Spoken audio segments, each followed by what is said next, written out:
नमस्कार। देखिए, आप यहाँ के मेरे नॉलेज में सबसे पुराना है यहाँ के इस कॉलोनी के क्या है, क्या देना था, क्या दिया है, क्या नहीं दिया है, इस विषय पे आप अपना नॉलेज प्लीज शेयर करें।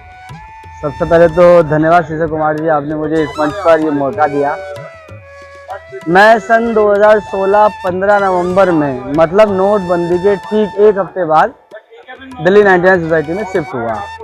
जब मैं शिफ्ट हुआ तो मैं सबसे अकेला फैमिली था, मतलब दूसरी और कोई फैमिली नहीं थी।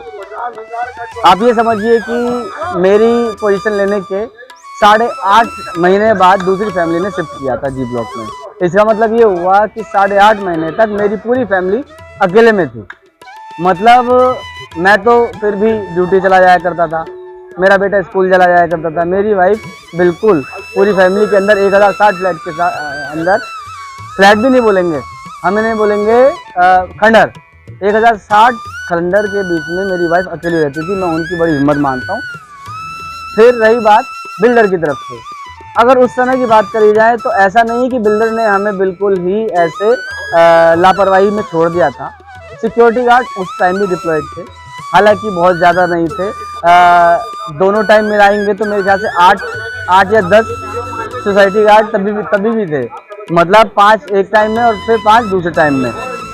और उस टाइम की सिक्योरिटी इतनी अच्छी थी कि मेरे को रात में मेरे घर का दरवाजा हर 2-3 घंटे में नॉक किया करते थे, मतलब मुझे सोते हुए में भी डिस्टर्ब करा करते थे, सिर्फ ये जानने के लिए कि हम कुशल मंगल है में या नहीं है।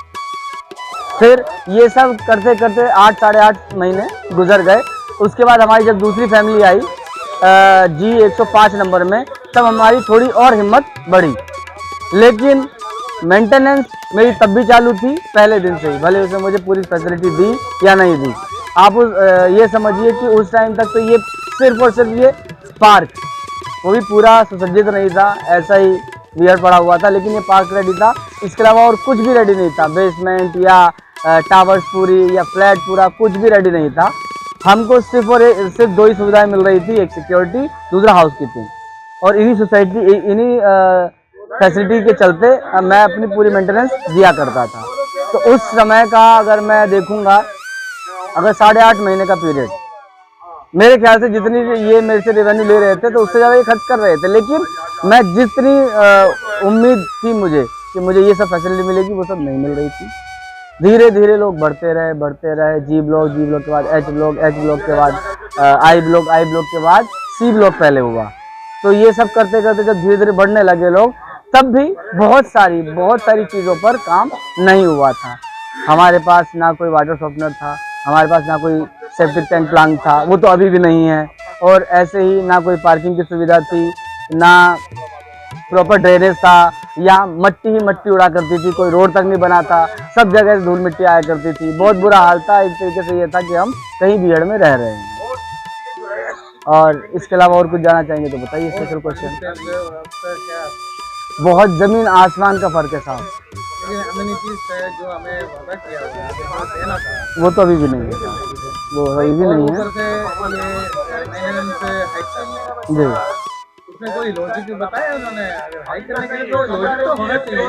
देखिए, लॉजिक के लिए उनकी तरफ से एक मैनिपुलेटेड स्टेटमेंट थी कि आप भाई हमारे खर्चे चेक कर लो, हमारी रेवेन्यू चेक कर लो, हम नुकसान में हैं, जो कि पूरे तरीके से बेबुनियाद बात है। इसका कोई सरपैर नहीं है, क्योंकि अगर हम हिस्ट्री से और अभी तक की कलेक्शन चेक करें और अभी तक के खर्चे चेक करें तो हमें पता चलेगा कि उसके बाद बहुत बड़ी रेवेन्यू इकट्ठी है, जिसको वो कहीं छुपा चुका है।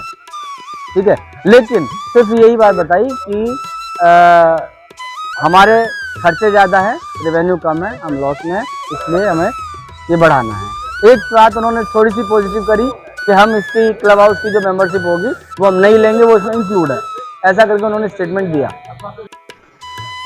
यही थे मिस्टर चमन सिंह जी। ये दिल्ली 99 में जी ब्लॉक में 803 में रहते। यही है दिल्ली 9 के सबसे पुराना, सबसे पहले का निवासी। धन्यवाद सर। यह पुराना डीवीएस में मेंबर भी थे। दिल्ली 99 के साथ आपका एक्सपीरियंस शेयर करने के लिए धन्यवाद सर। Thank you.